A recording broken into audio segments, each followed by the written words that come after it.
Myself is Shah Mishra. I am intern from 2K18 batch. So, first of all, I would like to draw your attention towards today's session. Today's session is about the potency, and the speaker for this session is our respected Dr. Professor A.K. Singh sir. I would like to show something. Before showing, I would like to give a introduction that is prepared by myself. So, in terms of potency, first of all, the word potency is given by the Samuel Hahnemann. It was introduced in the 5th volume of Chronic Disease. And in this, Hahnemann says that dynamization are the process by which the medicinal properties which are latent in nature substance, while in their crude state become aroused and then become unable to act in our life. ये शब्द ये जो para है ये दिखने में भले छोटा है लेकिन इसका बहुत ही वास्ट इसका मीनिंग है. सो फर्स्ट ऑफ ऑल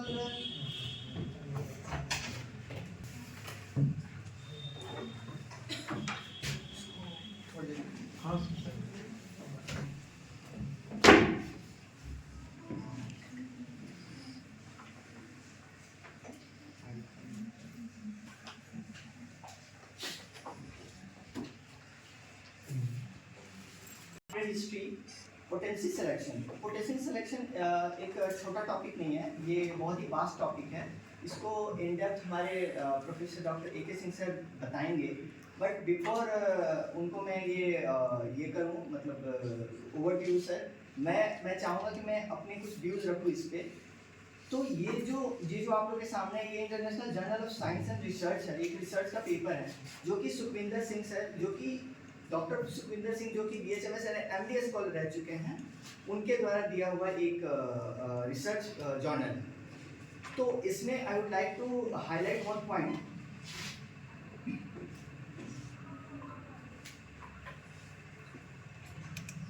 जो भी होम्योपैथ्स हैं वो टोटली फ्री हैं लोअर पोटेंसी से लेके हायर पोटेंसी तक जाने के लिए, लेकिन उनके कुछ लिमिटिंग फैक्टर हैं. कुछ चीज़ों को ध्यान में रख कर के पोटेंसी को दिया जाता है, पोटेंसी लोअर पोटेंसी या फिर हायर पोटेंसी को दिया जाता है. वो कुछ पॉइंट्स हैं जो कि मैं चाहूँगा कि मैं उसको स्टेट करूँ. तो सबसे पहले the choice of potency would depend upon each individual case. जो भी इंडिविजुअल केस होगा उस पर डिपेंड करेगा आपका पोटेंसी. इसके बाद से अगर हमारा सिमिलियम, अगर हमारा इंडिविजुअलाइजेशन टुवर्ड द पेशेंट अगर वो सही है तो potency, whether it potency low potency होगा या हाई पोटेंसी होगा, वो एक्ट जरूर करेगा. ये कहा है हमारे केंट साहब ने, डॉक्टर जेम्स टैलर केंट ने कहा है कि when a remedy is correct it will always work whatever the potency is. It doesn't matter potency low है या पोटेंसी हाई है. अब ये पोटेंसी कितना डीप होगा और कितना लॉन्ग एक्टिंग होगा ये डिपेंड करेगा हमारे पोटेंसी पे. ये टैबलेटिंग फॉर्म है, वो मैं चाहूँगा कि आप लोग उस पर थोड़ा सा ध्यान देंगे.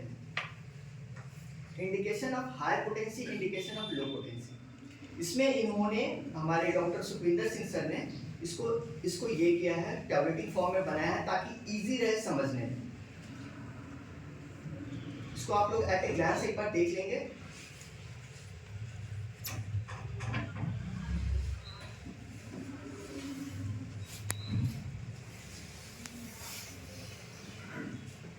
लास्ट में एक छोटा सा पैरा यहाँ लिखा हुआ है कि if one is sure about the similimum but the desired action is not aroused then changing the potency to higher और lower before changing the medicine itself.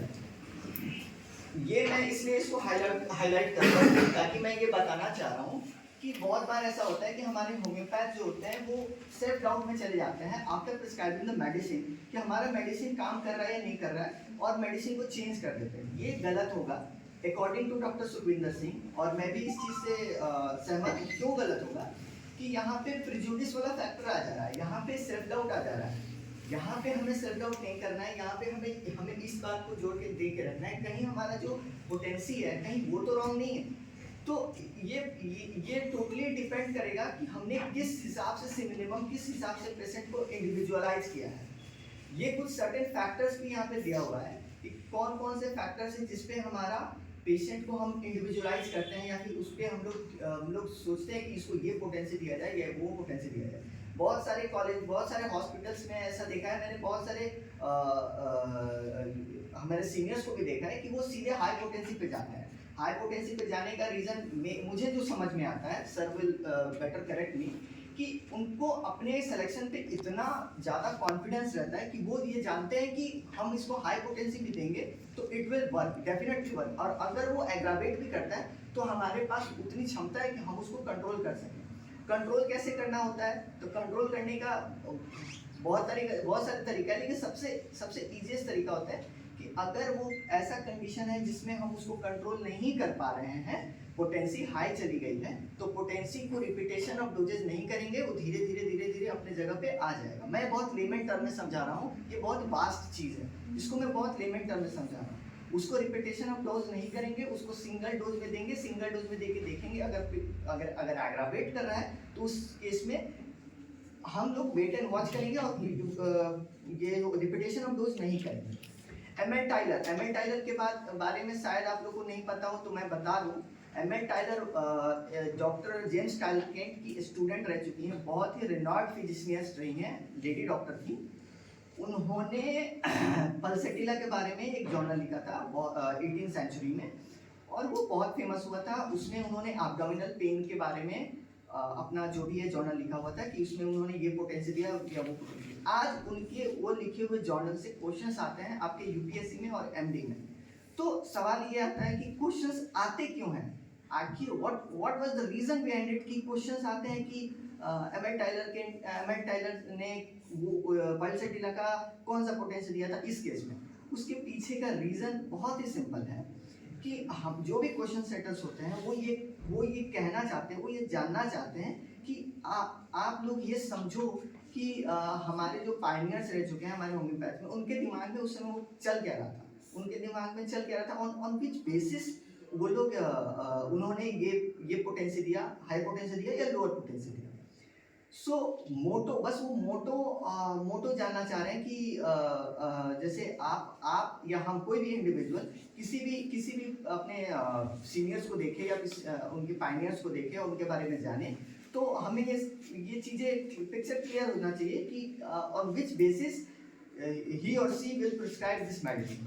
हम लोग को बस ये चीज़ क्लियर होना चाहिए। सो फर्दर के लिए ओवर टू यू सर। मैं चाहता हूँ कि आप better explain it. So now I would like to request this respected Professor Dr. A.K. Singh sir to please come on this.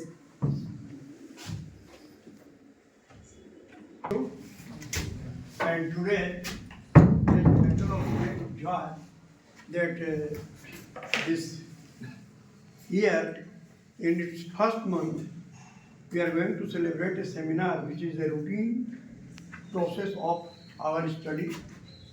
Now all students from all classes are present here, and this is actually of some more high level the potency selection, although because organon starts from the first year and ends up to the final year, and entire organon remains intermingled. So this potency selection must be kept in your conception so that in the later time you can use it. In this regard, I would like to change my means of this speech, because one thing is very clear that for the purpose to give the better knowledge or better convenience, it is more better to preach anything in own language.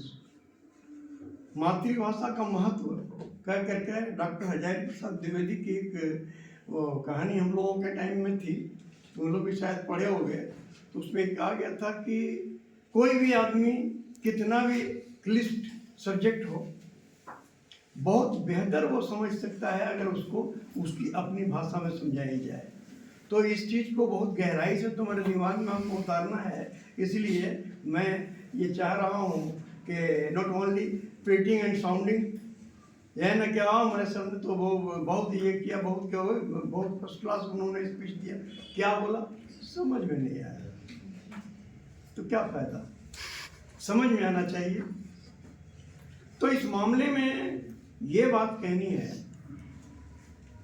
कि अपने के यहाँ ये जो homeopathy जो है from the very beginning एक विलक्षण तरह की चीज़ रहा है। डॉक्टर हैनीमैन ने जो पहले के जो मेडिकल साइंस के जितनी भी भ्रांतियाँ थी और जो उसकी जो लूफॉल्स थे, उन्हीं सबों को दिमाग में रख करके हम जानते हैं कि इतना बार तो आप लोगों को बताया जा चुका है। डॉक्टर हैनीमैन इनिशियली वो जो है ऑर्थोडॉक्स सिस्टम से ही वो बिलोंग करते थे,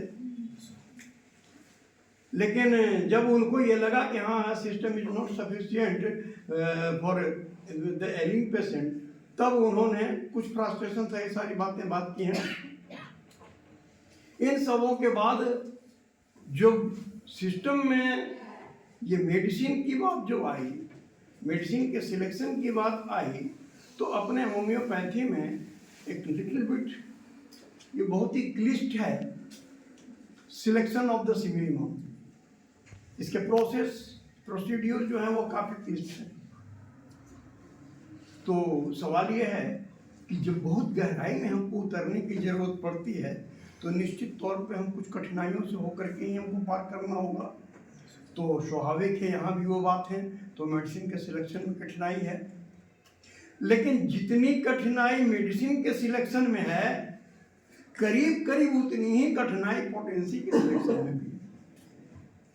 पोटेंसी के मामले में फ्रॉम द वेरी बिगिनिंग लोगों में अक्सर कंफ्यूजन रहा है, अक्सर कन्फ्लिक्ट रहा है, और अक्सर कुछ लोग मैंने ये जो कहते हैं ना हाइपोथेटिकल वे में इसके बारे में कुछ माइंड में कर ली, जैसा भी कहा है मैंने विशाल ने कि कुछ लोग कहते हैं कि हम हाइपोटेंसी के फॉलोवर हैं, हम हाइपोटेंसी देते हैं, तो उनका कंसेप्शन रहता है कि हम कन्फर्म है about my selection, but it is not totally right, it is wrong. तुम कन्फर्म भी हो अगर सिलेक्शन के मामले में, तो भी तुमको कुछ शर्तें ऐसी हैं जिनके आधार पर देखना होगा कि ये मेडिसिन जो है इस पोटेंसी में उपयुक्त है कि नहीं। एक्चुअली किसी मेडिसिन का जो सिलेक्शन है, अगर तुम सिलेक्ट कर ले तो Bryonia is the medicine for this particular patient, तो the only Bryonia is not the medicine, his remedy is Bryonia 30 और Bryonia 200 until his potency is not selected, the selection is not complete। तो इसी मामले में यहाँ ये जो problem है, इस मामले में कुछ हमारे जो पायनियर्स थे वो लोग भी कहीं कहीं पे थोड़ा सुपरफ्लुअस वे में कुछ बोल गए। लोग कहते हैं कि अमूमन देखा गया है कि केंट साहब तो हाई पोटेंसी के फॉलोवर थे, कोई कहा कि बोरिक साहब तो लो पोटेंसी के फॉलोवर थे। वास्तव में बात थी नहीं ऐसी, वास्तव में बात थी और रिस्पेक्टिवली हाई पोटेंसी को प्रीफर करते थे और रिस्पेक्टिवली लो को प्रीफर करते थे। तुम बोरिक की मेडिका में देखो तो मैक्सिमम जो है लो पोटेंसी का जिक्र उसमें है, लेकिन हाई पोटेंसी भी तो है। तो कहने का मतलब ये हुआ कि ये जो पोटेंसी का सिलेक्शन जो है, इसके मामले में हम हाई पोटेंसी सिलेक्ट करेंगे, हम लो पोटेंसी सिलेक्ट करें, ये जो है एक खाम ख्याली है। इसके सिलेक्शन के बारे में एक्चुअली उस समय तक बहुत ही परफेक्ट कोई फुटिंग नहीं मिल पाया कि किस आधार पर हम सिलेक्ट करेंगे। ये वजह थी कि लोग अक्सर अपने अपने अनुमान से हाइपोथेटिकल वे में एक कंसेप्ट बना लिए अपना और उसी के ऊपर चलने लगे। वही चीज़ आज तक लोग चलते जा रहे हैं। कुछ बातें हैं कि एक पक्ष उसका अगर जानिए, कुछ लोग कहा कि higher the potency higher the susceptibility, आगे बताएंगे हायर द पोटेंसी। अब उस मामले में लोग कहा कि जितना भी ससेप्टेबिलिटी हाई है उसमें पोटेंसी हाई होना चाहिए, लेकिन उसमें भी कहीं पर पोटेंसी लो होगा, इसके भी कुछ रूल होंगे। इन्हीं सारी बातों की चर्चा लेकर के आज हम तुम लोगों के सामने उपस्थित हैं और इन्हीं बातों को हम बताएंगे तुम लोगों को।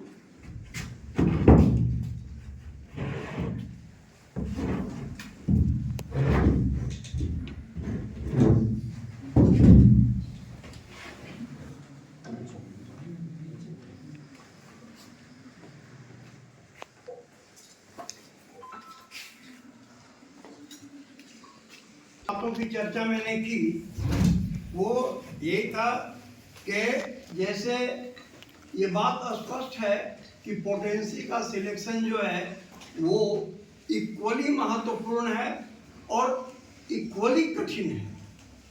जब मेडिसिन का सिलेक्शन हो जाता है तब उसके पोटेंसी का सिलेक्शन किया जाता है, और जब दोनों सिलेक्शन जब हो जाते हैं टू द लेवल, तब कहा जाता है कि medicine minimum has been selected. तो इस संदर्भ में चूंकि कुछ बातें ऐसी हैं जो इसके लिए बहुत ही एक कंफर्म कोई फ्रेम कोई फूटिंग नहीं था, इसके चलते लोग इस काम को नहीं कर पाए थे। तो उस मामले में जो अन्य लोगों के जितने भी जो पहले के पायनियर हैं, जितने भी विचारक हैं, उन लोगों के जो जो ऑब्जर्वेशन उनके लाइफ टाइम में आए, उन सबों को कलेक्ट करके और उसको एक जगह एक सिनाप्टिक वे में तुम लोगों के सामने ये चीज अभी रिप्रेजेंट किया जा रहा है। तो इसमें अगर हम देखें कि जैसे में पोटेंसी के सिलेक्शन के लिए कुछ फैक्टर्स हैं, उनको कंसीडर करना जरूरी है। सबको को हम दिख रहे हैं, आज कोई बात नहीं, आज हम नहीं कहेंगे कि कौन सो रहा है, जिसको जरूरत है वो जागेगा, नहीं जरूरत है सोएगा, कोई बात नहीं है।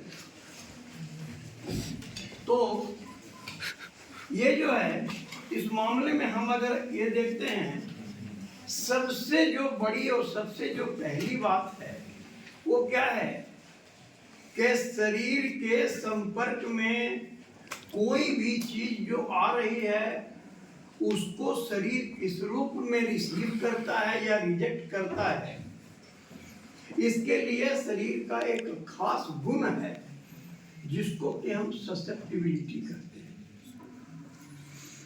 ससेप्टिबिलिटी के बारे में सामान्य शब्दों में ये कहा जा सकता है कि it is the quality of the body through which the body react with the external influences.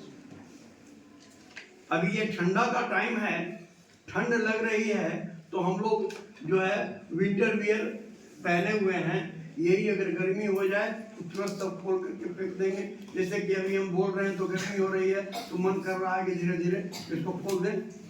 तो कहने का मतलब ये हुआ कि तुम्हारा शरीर बाहरी जो स्टिमुलेशन है उसको किस रूप में रिएक्ट करता है, इसका जो कैरेक्टर है, इसकी जो क्षमता है, वो ससेप्टिबिलिटी के अंदर में काउंट की जाती है।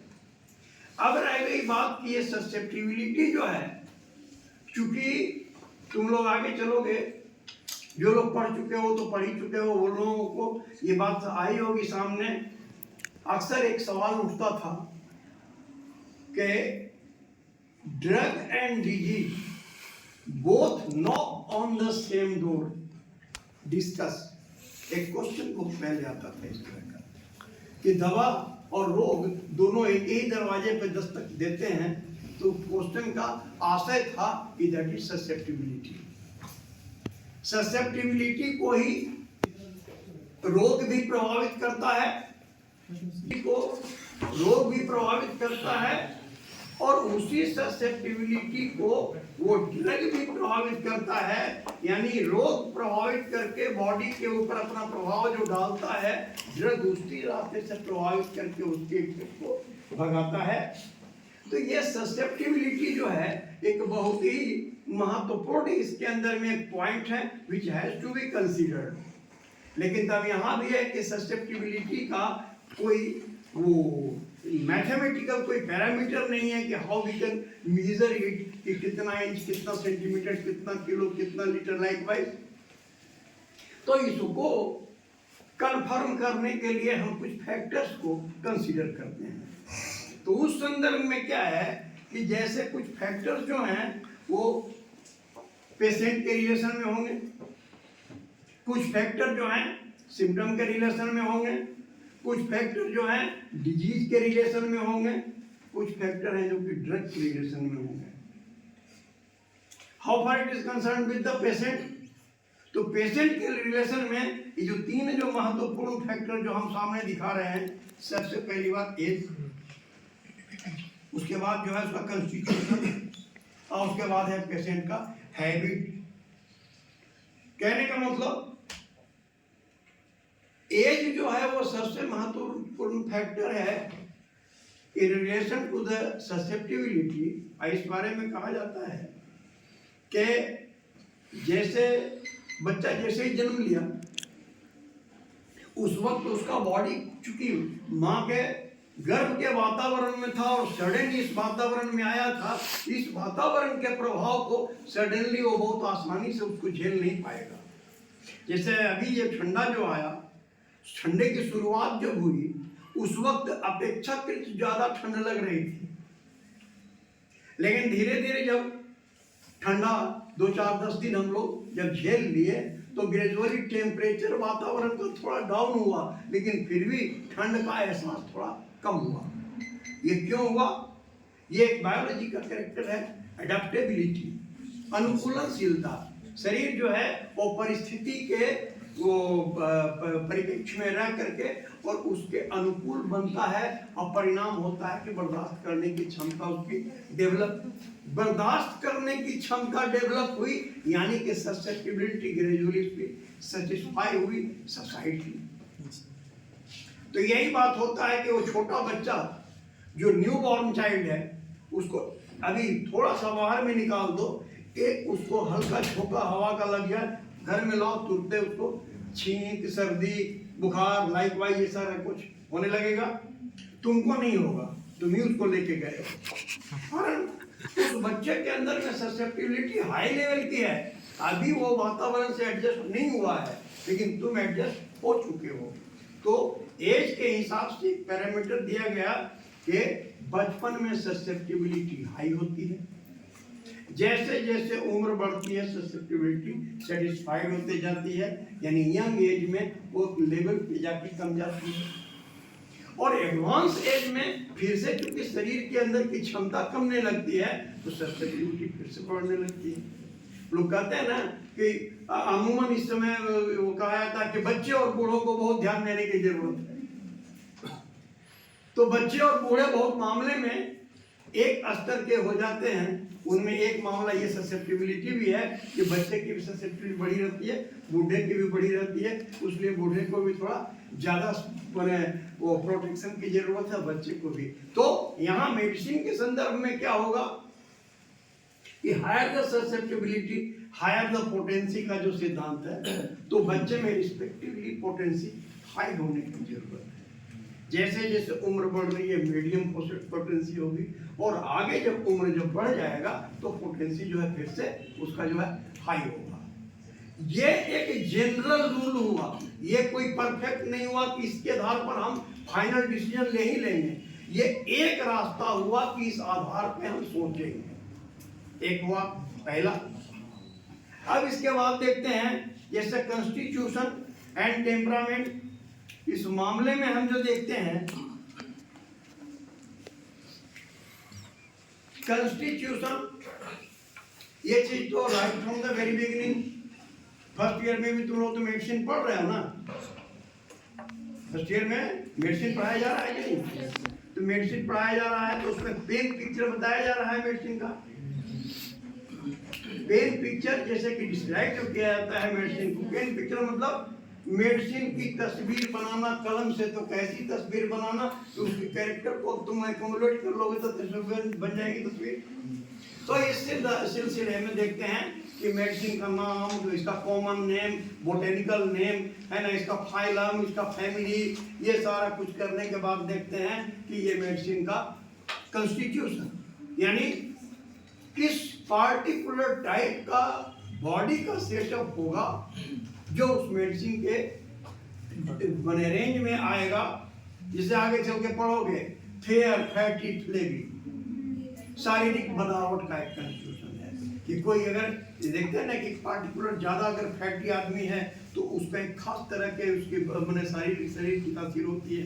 दुबला पतला एक अलग तरह की है, एक दुबला पतला है, एक मोटा आदमी अगर जो गर्मी के दिनों में चल करके रोड से यहाँ तक आवे तो जो मोटा आदमी है वो बेहाल हो जाएगा, दूल्हा पतला आदमी अपेक्षाकृत सामान्य रहेगा। क्यों बेहाल हो गया? इसलिए कि उसका कंस्टिट्यूशन है फेयर बने फैटी। तो फैटी कंस्टिट्यूशन, तो उसके मुताबिक उसके शरीर के ऊपर प्रभाव पड़ा। तो इस तरह से फैटी वो जो कंस्टिट्यूशन जो डिफरेंट टाइप के हैं उसके आधार पे अलग अलग मेडिसिन का प्रभाव बॉडी के ऊपर होगा। अच्छा, ये जैसे उसमें है क्या कि अब कंस्टिट्यूशन टेम्परामेंट, कंस्टिट्यूशन के डिस्क्राइब करने में जैसे बॉडी की जो बनावट है, बनावट का डिस्क्रिप्शन हम करते हैं बॉडी बिल्ड के अंदर में कंस्टिट्यूशन में। उसके बाद हम इसमें एक डिस्क्रिप्शन करते हैं, एक टर्म लेते हैं टेम्परामेंट, एक टर्म लेते हैं हम डायथिसिस। डायथिसिस और टेम्परामेंट ये दोनों टर्म जो हैं ये बॉडी के प्रोनेस टूवर्ड्स, इंक्लिनेशन टूवर्ड्स, इस चीज को वो इंगित करते हैं। फर्क यही है कि temperament on the psychic level and diathesis on the physical level. जैसे एक व्यक्ति के बारे में कहा सैंग्विन टेम्परामेंट, इरिटेबल टेम्परामेंट है, क्या हुआ? ये सब उसके मानसिक जो कैरेक्टर है उसको सोच रहे हैं। और वही एक आदमी को कहा जा रहा है कि ट्यूबरकुलर डायथिसिस है, गाउटी डायथिसिस है, रियूमेटिक डायथिसिस है। ये उसके बॉडी के प्रोननेस को शो कर रहा है कि the person is prone to be affected by that particular disease very frequently, that's why this is its diathesis. तो ये जो सारे कैरेक्टर उसके अंदर में हैं, ये कैरेक्टर के पीछे और भी बातें, फिलहाल इतना कि ये जो कैरेक्टर इसके हैं तो उनके आधार पर जो उसमें जो आएगा मेडिसिन से जो रिलेशन बनेगा, वो पहली बात है कि कंस्टिट्यूशन और टेम्परामेंट के आधार पर अगर हम देखते हैं तो पहली बार एक ग्रुप देखते हैं कि higher potency are best adapted to, बड़े हाई पोटेंसी जो है वो किस पेशेंट को, किस व्यक्ति को वो ज्यादा उपयुक्त होगा, माफिक होगा। तो ये क्या sensitive person of the nervous sanguine और कॉलेरिक टेम्परामेंट, ऐसा पेशेंट कहता ना कि वो तो बहुत सेंसिटिव है, बहुत टची है, बहुत थोड़े में ही जो है उसको वो लग जाता है, वो तुरंत तो है ना। तो इस तरह की बात जो है, या फिर ये कॉलेरिक एक तरह से जो माने थोड़े में उग्र हो जाने वाला, थोड़ी सी बात कोई कह दिया तो तुरंत नाराज हो जाने वाला। ये जो सैंग्विन जो कहा हमने, दो बातें अक्सर मैट्रिया मेडिका में मिलेगी, कुछ लोगों को मिल चुकी है, कुछ लोगों को मिलने वाली है। एक प्लेथोरा है ना, और एक ये सैंग्विन। जैसे इसको गौर करो प्लेथोरा के लिए कि अगर जो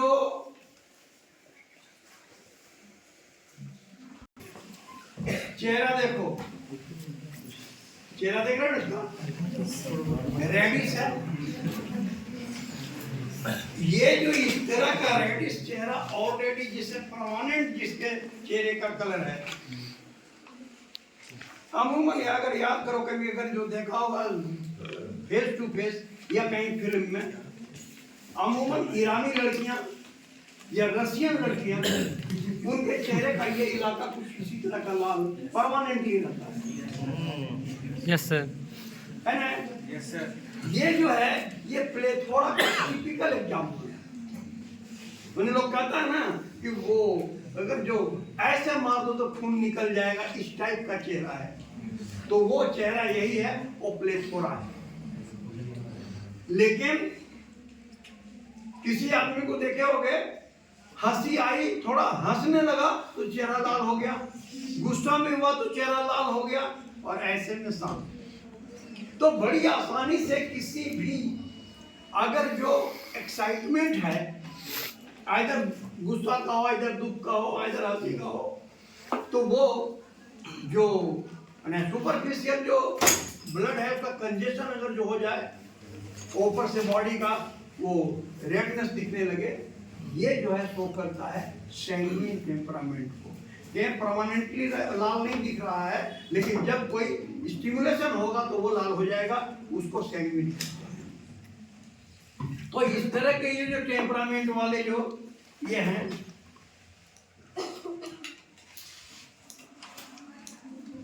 ये जो टेम्परामेंट वाले इस तरह के लोग हैं, इन सबों को अक्सर हाई पोटेंसी की मेडिसिन की जरूरत पड़ती है। यह intellectual person quick to act and react, जितने जो मानसिक मेंटल वर्क करने वाले जो लोग हैं, तो मेंटल वर्क करने वाले लोगों में कुछ श्रेणियां होती हैं। एक श्रेणी है क्या कि एकदम बात सुना और तुरंत decision, quick action and quick reaction. तो जिसका ये नेचर है, कुछ लोग हैं ना कि बात सुन ली है आस्ते से ठीक है, उसके बाद अस्थिर से, ये अलग ग्रुप है। एक ग्रुप है कि वो अच्छा हो चाहे बुरा, जो भी डिसीजन है बस डिसीजन ऑन स्पॉट, गलती है सही है मार देना, गोली मार दो। तो इस टाइप की जिसका नेचर है, वैसे लोग intellectual person who are tends to quick action and reaction, ऐसे लोग मोस्ट फ्रिक्वेंटली अपने डिजीज के वक्त जो है हाई पोटेंसी की जरूरत उनको होती है, इस तरह के लोगों को। या फिर जेलस एंड इम्पल्सिव पर्सन, या ये भी वही से बात है, इम्पल्सिव भी वही है कि कोई बात सुना और एक बैड डिसीजन ले लिया कुछ करने के बगैर, ये सोचे समझे कि ये काम सही है कि नहीं जो करने जा रहे हैं हम, भले बाद में हमको उसका बहुत बड़ा खमियाजा भुगतना पड़े, लेकिन वो जो है तुरंत मन इम्पल्स के तरह वो आवे। और दूसरा जेलस पर्सन, एक्चुअली जो पर्सन जेलस होते हैं, ये जेलसनेस भी जो है ये एक मेंटल लेवल के हाइपर सेंसिटिविटी का ही एक परिणाम है कि उसको बर्दाश्त नहीं हुआ किसी आदमी का, जैसे बने ना कि हमारा पड़ोसी है और उसको ये कुछ मिल गया, कुछ हो गया, अब वो देख करके उसको बर्दाश्त नहीं हो रहा है कि इसका ऐसे इसको मिल गया। तो ये भी जो है उसकी मानसिक रूप में ये मानसिक खलल है उसका। तो ऐसे लोग माने जेलस हैं। तो जो लोग इस तरह के जेलस हों या ऐसे इम्पल्सिव हों, इन लोगों को भी अक्सर जब तकलीफ होगी तो हाई पोटेंसी की जरूरत उनको पड़ेगी।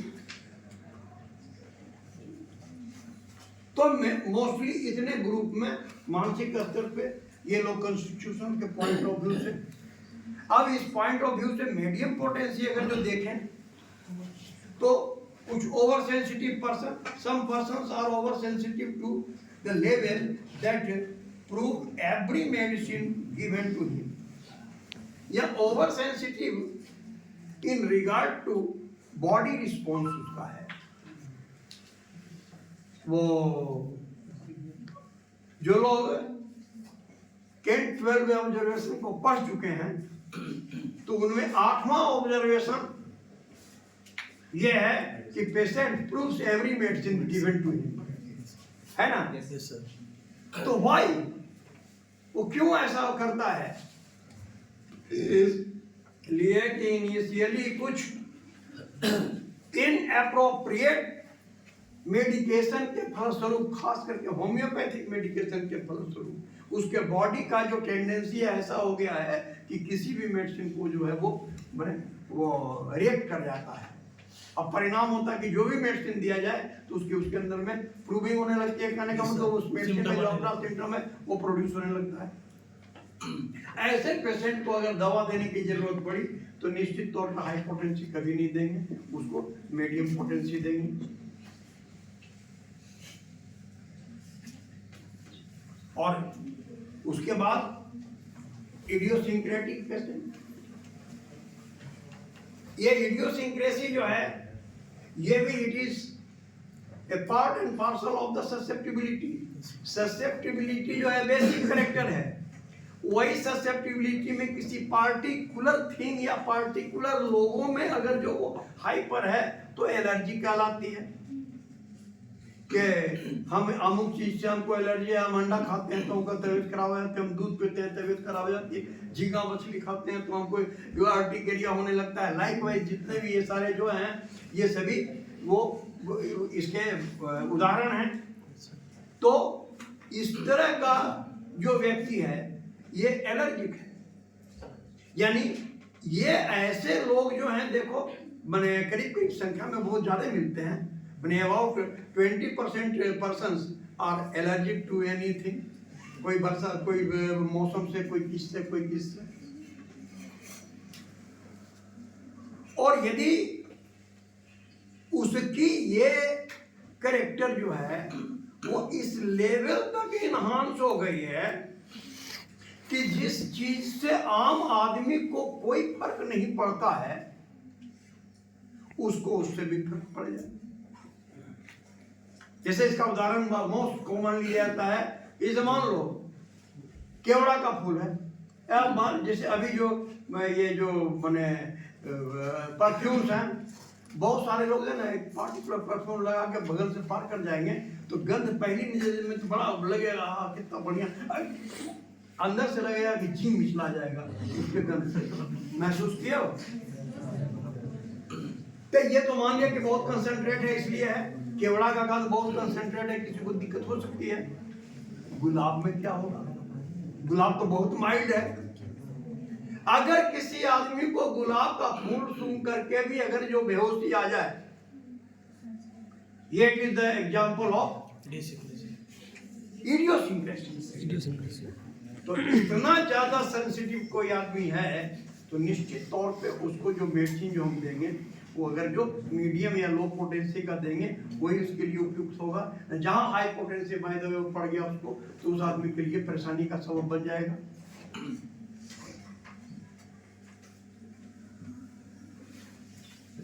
अब उसमें देखते हैं, ये तो मीडियम की बात थी। अब देखते हैं लो पोटेंसी, जैसे torpid and phlegmatic individuals, dull of comprehension and slow to act. ये सारे शब्द जो अलग अलग ढंग से हैं, जैसे फ्लेगमेटिक शब्द जो होता है ना, जो निष्क्रिय टाइप का जो आदमी होता है ना, वो कभी कभी वो क्लास में चर्चा कोई टीचर किए होंगे तुम लोगों को किसी मेडिसिन के कैरेक्टर को बताने में, रोने के मामले में बच्चे का कैरेक्टर, एक बच्चा बैठ के रो रहा है, उसकी माँ जो पकड़ के ले जा रही है तो घसीटते घसीटते यहाँ से घर तक लेके चली जाएगी, वो खड़ा होके नहीं जाएगा, घसीटते हुए ही जाएगा, है ना। हमने बताया था कि सिफिलिटिक कैरेक्टर का वो बच्चा है। तो उसी तरह का ये है टॉर्पिडिटी सिफिलिटिक कैरेक्टर का आदमी, जो उसको उसके अंदर में जल्दीबाजी कुछ नहीं है। वो नवाब वाजिद अली साहब के तरह के ट्रेन छूट जाए तो छूट जाए, हम अपनी चाल बदल देंगे। तो उस तरह के लोग जो हैं, वैसे मानसिकता वाले लोग, या फिर स्लगिश इंडिविजुअल जो बने चाह करके भी बहुत तेजी से कुछ अपना परफॉर्म नहीं कर सकते हैं, वो कहते हैं हमसे हो ही नहीं पाता, धीरे धीरे यही कर पाते हैं। एक औरत इसी का इलाज हमसे करवाती है कि सुबह से लेकर के नाश्ता बनाने के टाइम में रोज हमको डांट सुनना पड़ता है, कभी वो बच्चा लोग खड़ा रहता है, कभी पति खड़ा रहते हैं, हम कितनों 5 बजे से उठ के लग जाते हैं तो भी हम नाश्ता टाइम पर नहीं बना पाते, लेकिन जबकि लगातार हम लगे हुए हैं। उसके अंदर में जल्दी जल्दी करने की जो है ना वो क्षमता जो है ना वो नहीं है। Those who have great muscular power but requires a powerful stimulation to excite them, ये एक बड़ी peculiar कैरेक्टर है। इस कैरेक्टर को, इसकी एक तुलना अपने माइथोलॉजी से लिया जा सकता है। बजरंगबली के बारे में ये बात प्रचलित थी कि उनको इंद्र के श्राप से अपने बल का आकलन नहीं रहता था। जब उनको कोई बताता था कि तुम इतना बलवान हो, तुम ये काम कर सकते हो, काहे नहीं कर रहे हो, तब उनको याद पड़ा है जय श्री राम। यानी कि उस नेचर का, हालांकि उस नेचर का एक आदमी हम जानते हैं, हमारी जानकारी में मेरे गांव का एक लड़का था। पहले गांव से जो 2 गांव के लड़के स्कूल जाते थे तो दोनों में गुटबाजी में कभी कभी झगड़ा तो ही जाता था। एक बार झगड़ा हो रहा था, दोनों तरफ से लड़के मारा पीटी कर रहे थे। आओ एगो था अकेले एक तरफ बैठा हुआ था, तो अपना ही आदमी बोला कि अरे लड़ाई हो रहा है तू बैठा हुआ है। बोला हम करें क्या, हमको गुस्सा आवे तब ना। एक मुक्का मारो उसी को जो आदमी कहने आया था, भाई एक मुक्का पड़ना और जाके उसको उठा के पटक दिया कि कमरे टूट गया उसका। तो वैसा एकदम ऐसे शांत, तो वैसा आदमी जो सामान्यतः शांत रहता है लेकिन उसको याद दिलाया जाए उसकी अपनी क्षमता के लिए तब याद पड़े, ऐसा कोई आदमी मिलता है तो उसको लो पोटेंसी की मेडिसिन उसके लिए बहुत ही 100% बने परफेक्टली सिलेक्टेड है। इडियट, इम्बेसाइल, इडियोसी एक पार्टिकुलर कोई कैरेक्टर है, बहुत सारे जैसे मेंटल डिप्राइवेशन की कंडीशन में ये चीज इतना जनरली देखे होंगे। अगर जो थायराइड के इम्बैलेंसेस हैं किसी बच्चे में और वो उसके कारण से ऐसा कोई बच्चा देखा इसका थोड़ा सा अजीब निकला हुआ। अपने क्या ओपीडी में हमारे यहाँ करीब करीब 2-3 बच्चे ऐसे आ चुके हैं, है ना। तो ये जो है इडियोसी की पहचान है। तो ऐसे बच्चे जो हैं या ऐसे लोग जो हैं ये लो पोटेंसी के ये माने इनकी जरूरत रहती है। अब हैप्पी ऑक्यूपेशन एनवायरनमेंट के बारे में अगर देखें, जनरली क्या है, लोग ये कहते हैं कि इतने डिजीज जो हैं वो माने जेनेटिक लेवल के हैं, आइए डिजीज जो है जनरल हैं, जबकि वास्तविकता यह है कि डायरेक्टली और इनडायरेक्टली जितने भी डिजीज हैं इन सबों के पीछे जेनेटिक इन्फ्लुएंस किसी न किसी रूप में डायरेक्टली और इनडायरेक्टली है। किसी में मोस्ट प्रोमिनेंट है तो उसी को लोग सिर्फ जेनेटिक कहते हैं। तो इस तरह की स्थिति जो है ना जिसके अंदर में कि वो माने ससेप्टिबिलिटी जाए, कहाँ तक हम लोग देख रहे थे, टॉपिक लैग्मेटिक हाँ हो गया, स्लगिश इंडिविजुअल हो गया, दो गेट मस्कुलो इडियट हो गया, इम्बेसाइल हो गया, डेफ एंड डम जो बहरा और गूंगा जो आदमी है किसी भी मामले में उसको हाई पोटेंसी एप्रोप्रिएट उसके लिए नहीं है। उसके जो भी डिजीज कंडीशन होंगे याद करके रखोगे कि डेफ एंड डम तुम्हारा पेशेंट अगर है तो पहले ही तो सोच लो कि I have to give him the medicine in lower potency, उसके लिए बंधा हुआ है वो। हाँ, ये बता रहे थे कि सामान्य रूप से जो जेनेटिक कैरेक्टर जो है वो इन्वायरमेंट से वो प्रभावित होता है। जैसे इस समय अगर इंग्लैंड से कोई आदमी आकर के तुम्हारे क्या दिल्ली एयरपोर्ट पर उतरे तो वो सिर्फ ये शर्ट पहन करके हल्का सा वो टी शर्ट पहन कर निकलेगा और बाहर निकलने लगेगा, इंडिया इज वेरी हॉट, लेकिन उसी अंग्रेज की वो जो 300 साल पहले जो यहाँ बस गए थे और उसकी 8वीं-9वीं पीढ़ी जो है आज तुम लोगों के साथ अगर जो तुम लोगों के एज की है तो उसको इंडिया इज वेरी हॉट नहीं लगेगा, वो तुम्हारी तरह रिएक्ट करेगा। तो ये समय बीतते बीतते बीतते बीतते एडेप्टेबिलिटी उसके अंदर में डेवलप कर गई। तो कैसा वातावरण में वो रह रहा है इसके ऊपर डिपेंड करता है, कैसा ऑक्यूपेशन उसका है उसके ऊपर डिपेंड करता है कि जैसे susceptibility is increased in intellectual occupation. अब वकील, डॉक्टर, टीचर, ये हम लोगों का जो ऑक्यूपेशन है ये हम लोगों का ऑक्यूपेशन जो है इंटेलेक्चुअल ऑक्यूपेशन है। तो लाइफ स्टाइल जो है सेडेंट्री है। अब सेडेंट्री लाइफ स्टाइल होने के चलते अब स्थिति क्या है, निश्चित है कि हमारी ससेप्टिबिलिटी बढ़ी हुई रहेगी। अब घर में एसी है, घर से निकले कार में एसी है, वहां से निकल गया है चेंबर में एसी है, इंटायर तुम एसी के वातावरण में रहते हो।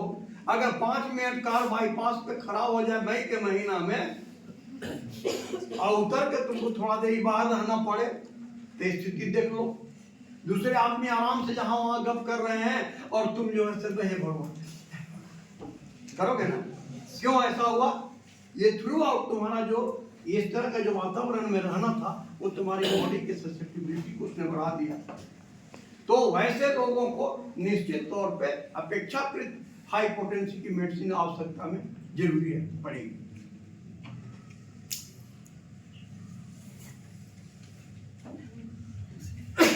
लॉन्ग स्लीप, बहुत लोगों के है ना रात में 10 बजे सोया तो सुबह 8 बजे तक सोया हुआ है, लेकिन उसके बाद भी उठ रहा है तो देह हट रहा है, फ्रेश नहीं महसूस कर रहा है, यानी उतने लंबे समय तक उसकी नींद गाढ़ी नहीं हुई।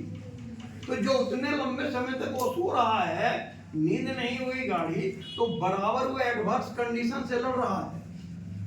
जब गाढ़ी नींद पड़ती है तब रिलैक्स होता है आदमी, बराबर एडवर्स कंडीशन से वो लड़ रहा है और परिणाम होता है कि उसकी जो बॉडी की जो रिएक्टिविटी है लगातार चैलेंज होती रहती है, ससेप्टिबिलिटी जो है उसका उसी के हिसाब से सेटिस्फाइड होता रहता है। तो लॉन्ग स्लीप जिसका इस तरह का हो रहा है वैसे पेशेंट को अक्सर हाइपोटेंसी की जरूरत है। या फिर एन इफर्मेट लाइफ, इफर्मेट लाइफ कहते हैं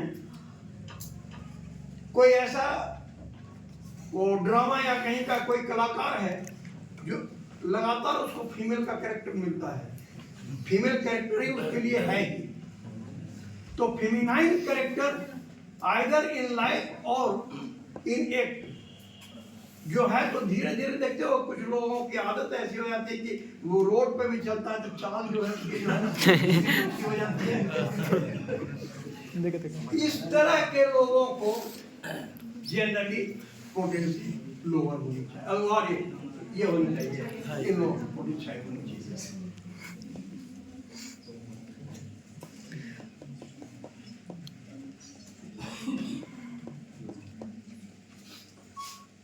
अब देखते हैं व्हेन ससेप्टिबिलिटी इज लेस, इस समय तो ससेप्टिबिलिटी हाई था, ससेप्टिबिलिटी अगर लेस है तो किसमें होगा? जैसे लॉन्ग वो सर्वर आउटडोर वर्कर, एक व्यक्ति तुम रात दिन अपने वो कभी सोफा पे बैठे हुए हो, कभी पलंग पे बैठे हुए हो, कभी यहाँ इसमें बैठे हुए हो, एसी में हो, ये सारा चीज हो रहा तुम्हारा। और उल्टे उलट कुछ लोग ऐसे हैं जो सुबह 6 बजे घर से ठेला लेके निकल गए माल सवानी से, और वहां से ठेलते ठेलते वो ले जाकर के चल जाएंगे मनेर, और मनेर से ठेलते ठेलते 11 बजे रात तक लौट करके आएगा माल सवानी। ऐसे लोग भी हैं ना। इस तरह का काम करने वाला आदमी जो है, आउटडोर वर्क करने वाला आदमी, ऐसे आदमी जो हैं इन लोगों को अक्सर उनके बॉडी की जो ससेप्टिबिलिटी है वो इतना सेटिस्फाइड है कि उनको लो पोटेंसी चाहिए। वैसे लोगों को जो दिन भर जो मैनुअल वर्क कर रहे हैं, ऐसे मैनुअल वर्क करने वाले की ससेप्टिबिलिटी लेस है। One who sleep for a very short period, ऐसा आदमी जो बहुत कम समय में जिसकी नींद की आवश्यकता पूरी हो जाती है। सामान्य रूप से 6 घंटा एक एवरेज टाइम दिया गया है, लेकिन कुछ आइडियल लोग हैं जो कि 5 घंटा सो करके भी और नींद को सफिशिएंटली पूरा कर लेते हैं। मिलिट्री के लोग हैं एकदम वो जैसे रात में 10 बजे वो लोग सोए तो सुबह 4 बजे के पहले ही जो है वो जाग गए, नींद पूरी हो जाती है और एकदम फ्रेश रहते हैं, फुट रहते हैं। ऐसे लोगों के अंदर में ससेप्टिबिलिटी जो उनकी कमी हो जाती है। तो कम समय तक सोने वाला, ज्यादा समय से सोने वाला ज्यादा स्ट्रगल कर रहा, कम समय सोने वाला स्ट्रगल किया ही नहीं, उसको तो इतनी गहरी नींद आ गई कि रिलैक्स हो गया वो नींद।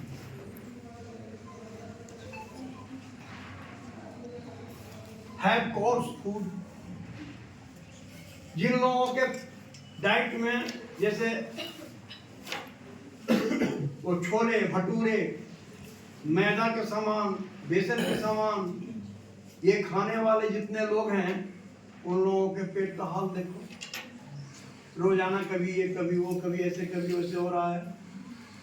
और वही वो जो गांव में रहने वाला आदमी मकई का रोटी और उसके ऊपर दही, उसके ऊपर गुड़, इतना खा लेगा और दोपहर तक वो रहेगा अपना निश्चिंत।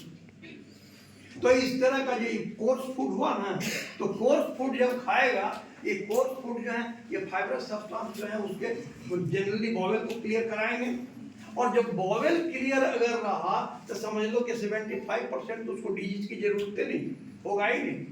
तो इस तरह के कोर्स फूड खाने वाले जो लोग होते हैं अपेक्षाकृत जो है अंदर से स्वस्थ रहते हैं, तो उनकी ससेप्टिबिलिटी जो है डाउन रहती है। तो अगर उनको जरूरत कभी पड़ेगी तो इसी जगह लोग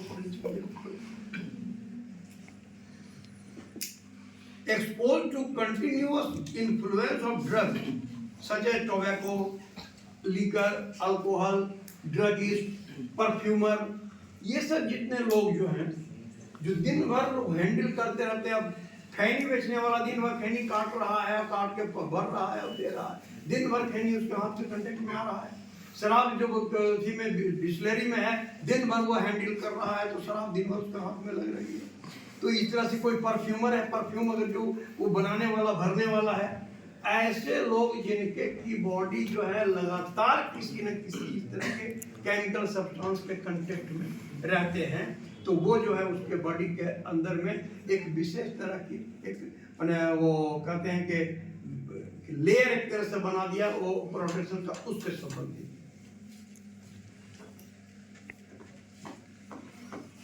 तो करीब करीब इतनी सारी बातें हैं जो ये इससे संबंधित हैं, शरीर के एज, कॉन्स्टिट्यूशन या उसके ऑक्यूपेशन से संबंधित। क्या इतनी बात में कुछ ऐसी बात तो नहीं हुई जो कि समझने लायक ना हो? और जितनी बात मैंने कही इन सबों को अगर दिमाग में रखा जाए तो ये यूज करने लायक ना हो, कहीं ना कहीं इसका इस्तेमाल तो होगा ही। आगे देखते हैं कि factors in relation to the symptom. ये तो फैक्टर हमने देखा कि उसके वो ससेप्टिबिलिटी के फैक्टर थे, उसके एज, कॉन्स्टिट्यूशन और इससे संबंधित जो सिम्टम्स हैं उससे संबंधित जो फैक्टर होंगे, जैसे कि prescription predominantly determined by mental symptom requires higher potency. जब हम केस टेकिंग करते हैं तो केस टेकिंग में हम लोगों ने तो देखा है कि केस टेकिंग में जनरली जो सिलेक्शन कलेक्शन ऑफ सिम्टम करते हैं, इवेल्युएशन ऑफ सिम्टम करते हैं, है ना, उसके बाद सिलेक्शन ऑफ डिस्क्रिमिनेटरी सिम्टम करते हैं। तो ऐसे में हम लोग देखते हैं कि इसमें मेंटल सिम्टम कौन सा है, जो मेंटल सिम्टम है वो अधिक महत्व का है। अगर किसी पेशेंट का सिलेक्शन मेनली मेंटल सिम्टम पर बेस्ड हो तो निश्चित तौर पे वो बहुत ही, जो अभी ये कहा था ना, सिर्फ इसी मामला में वो सही है कि अगर मेंटल सिम्टम पर बेस्ड अगर जो किसी का प्रिस्क्रिप्शन है तो पेशेंट रिक्वायर्स हायर पोटेंसी, निश्चित तौर पर उसको पोटेंसी हाई चाहिए।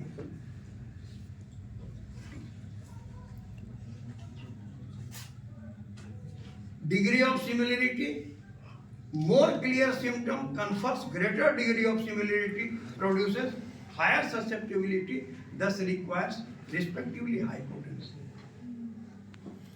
किसी डिजीज, किसी पेशेंट के अंदर में अगर बहुत ही क्लियर सिम्टम तुमको मिल रहे हैं और किसी के अंदर में सिम्टम वेग मिल रहे हैं, कंफ्यूज मिल रहे हैं, हेज मिल रहे हैं, वो स्पष्ट सामने नहीं है, इन दोनों के पीछे वजह क्या है?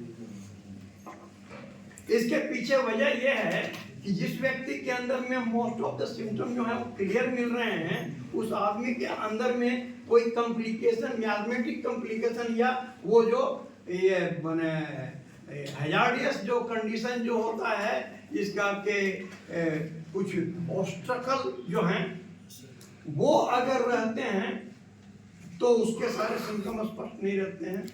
लेकिन जहाँ सारे सिम्टम्स क्लियर सामने हैं, इसका मतलब है कि वो व्यक्ति का अंदर का ससेप्टिबिलिटी उसका हाई है, वो बहुत आसानी से उसको रिएक्ट करके बाहर एक्सपोज करा रहा है।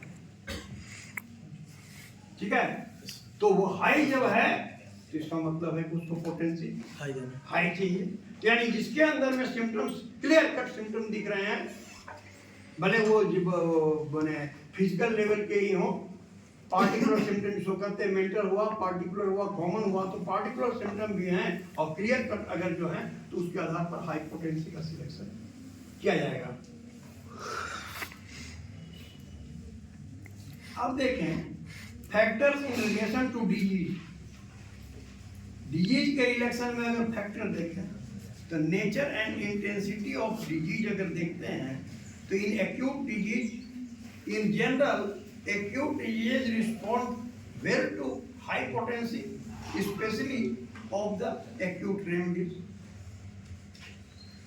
यहाँ पे एक चीज है, एक्यूट डिजीज हाई पोटेंसी को रिस्पॉन्स करता है, लेकिन खास करके एक्यूट रेमेडी के। अब यहाँ पर एक क्लासिफिकेशन तुमको और करना पड़ेगा एक्यूट रेमेडी का। कैसे करते हैं, किस आधार पर करते हैं? एक्यूट रेमेडी कहने का मतलब ये है कि वो रेमेडी, वो दवा जिसका कि एक्शन रिस्पेक्टिवली कम दिनों का,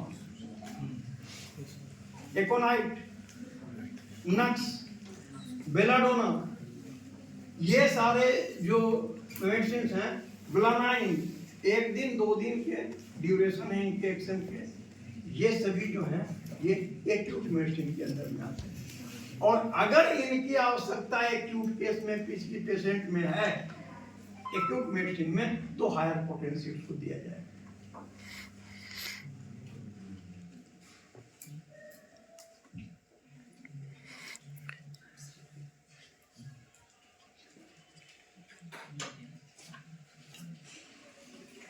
And such cases, and if it occurs, it is temporary in nature, for example diphtheria or pneumonia, the pathology is extensive, still of recent, thus requires higher potency. एक चीज यहाँ क्या है, उधर एक जनरल रूल के अंदर में एक बात आई थी कि higher the susceptibility higher the potency, more the chronicity higher the potency.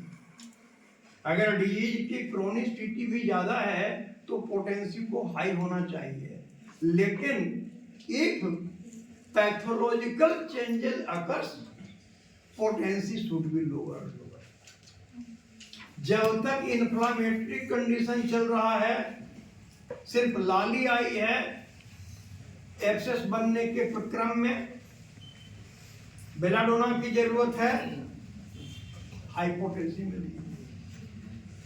लेकिन वही जब पस बन गया, उसके अंदर में पस बनने की स्थिति दिखाई पड़ने लगी,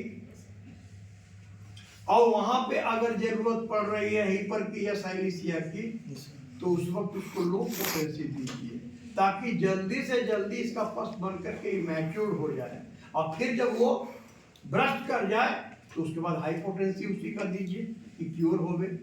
यानी यहाँ पे 2 तरह के गुण इसके दिख रहे हैं मेडिसिन के, कि लो पोटेंसी जो है उसके अंदर के पैथोलॉजिकल कंडीशन को एनहांस करा रहे हैं और हाई पोटेंसी को क्योर करा रहे हैं। तो इस तरह की स्थिति भी जो है मेडिसिन के आपके सामने आएगी। यहाँ जो है जैसे निमोनिया है या डिप्थीरिया है, हालांकि बहुत जल्दी इसके पैथोलॉजिकल कंडीशंस जो हैं वो डेवलप कर जाते हैं, लेकिन इसके बावजूद भी वो एक्यूट कंडीशन है, इसलिए पैथोलॉजी डेवलप करने के बावजूद भी इसमें हाई पोटेंसी की जरूरत है।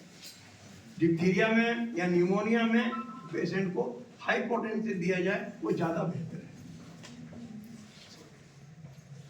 Again in case of acute disease of grievous nature like cholera may require medicine in low potency।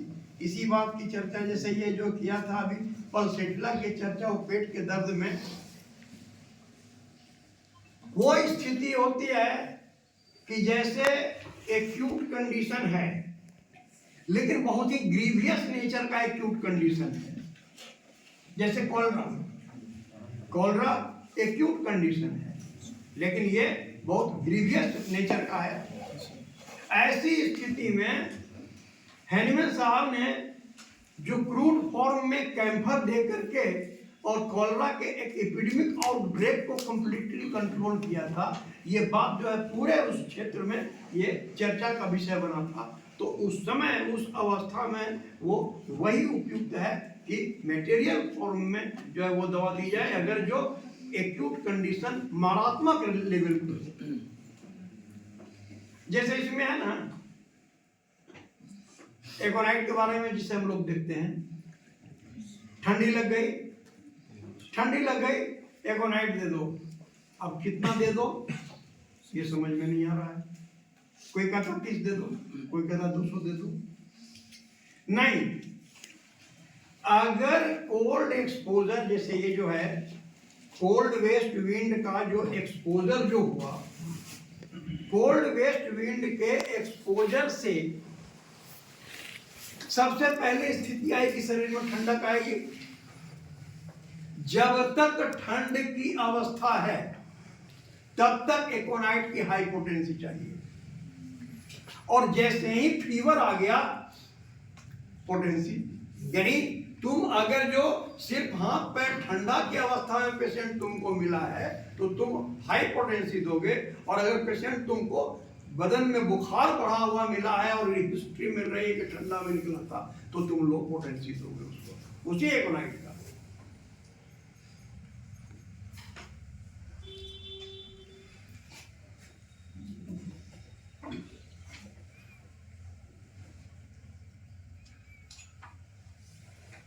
Chronic disease के मामले में, if in chronic disease with no organic change, high potency should be used. Disease chronic है लेकिन organic change नहीं आया, means के pathological change उसके अंदर में नहीं आए हैं, तो हाई पोटेंसी चाहिए।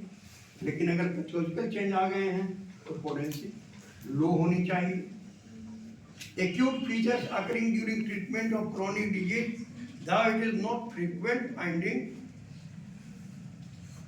may occur in some cases, like correct treatment may enhance the level of vital force which can excite the latent sora. ये एक रेयर कंडीशन में कुछ ऐसी स्थिति तुमको दिखाई पड़ेगी।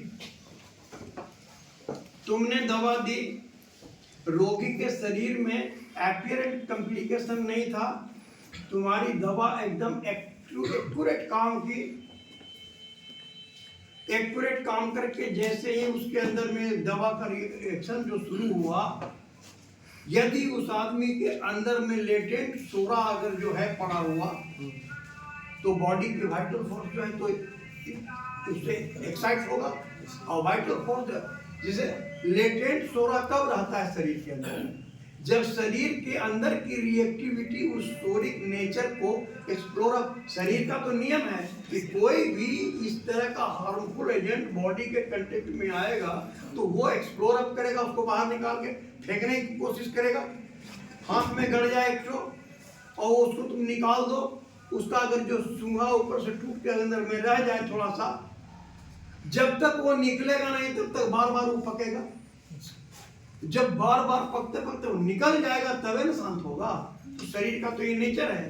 तो जब तक, और वही जो है एक्यूट कंडीशन होता है, यानी कि वाइटल फोर्स जो है बहुत रिएक्टिव है, और तो वाइटल फोर्स का रिएक्टिविटी अगर कम है तो वो उतने तेजी से रिएक्ट नहीं कर पाता है, तो सब एक्यूट कंडीशन आ जाता है। इसके अंदर में वही स्थिति है कि सोरा लेटेंट उस अवस्था में है जब बॉडी का वाइटल फोर्स जो है इस लायक नहीं है कि उसको स्टिमुलेट कर सके। मेडिसिन दिया गया और शरीर की क्षमता बढ़ी, वाइटल फोर्स का लेवल बढ़ा, तो उसको जो है स्टिमुलेट करा देगा, और ऐसी परिस्थिति में वो जो बने लेटेंट जो सोरा था एक्सप्लोर हो जाएगा। ऐसी स्थिति अगर जो ये जो आ रही है तो इस कंडीशन को इस रूप में कि either these are the cases where aggravation is not too severe or so no remedy should be given।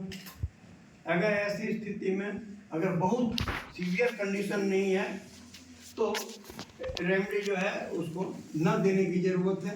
2-4 दिन वेट करेंगे, अपने आप जो है वो, क्योंकि जब बॉडी के से जब निकला है तो वो निकल जाएगा बाहर, उसको दवा की जरूरत नहीं है। If aggravation threatens the life of or माने unbearably painful and acute may be given the medium potency. और यदि ये भी लाइफ थ्रेटनिंग हो गया या बहुत अनबियरेबल पेनफुल हो गया तब उसको मीडियम पोटेंसी दिया जाएगा।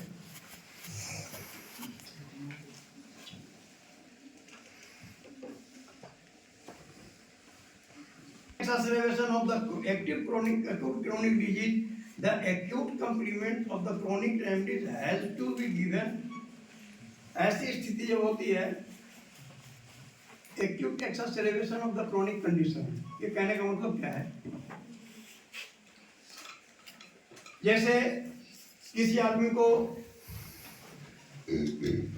जाड़ा का मौसम आना और उसको ब्रोंकियल अस्थमा का अटैक शुरू हो गया। ये जो है ये रोग तो उसके अंदर में था ही, उसकी थ्रू आउट द ईयर उसके अंदर में था। ये जाड़ा इसका स्टिमुलस था, इस चलते ये जो हुआ तो ये उसका acute exacerbation of the chronic condition है। ऐसी पर जैसे किसी को ऐसे स्किन एकदम चिकना है और जैसे ही अक्टूबर पार किया कि धीरे धीरे दाना निकलना शुरू हो गया और फिर जैसे ही अप्रैल आया अपने आप बगैर किसी दवाई के ठीक हो गया। होता है ना मेजेरियम वगैरह का जो केस है, तो इस तरह का केस अगर जो है तो यहाँ पे हायर पोटेंसी उसको दिया जाना चाहिए। इस तरह की स्थिति में देख लेना भाई, हम को समय का यहाँ ज्ञान भाई हमारा थोड़े बहुत और भी अभी तो कुछ बच ही गए हैं, कुछ मेडिसिन के संदर्भ में, कुछ डिजीज के संदर्भ में, तो इसकी चर्चा फिर नेक्स्ट डे कभी हम लोग कर लेंगे। Yes sir. तो इस रूप में अब हम लोग देखते हैं कि आज के इस सेमिनार को इसी लेवल पे विराम देते हैं।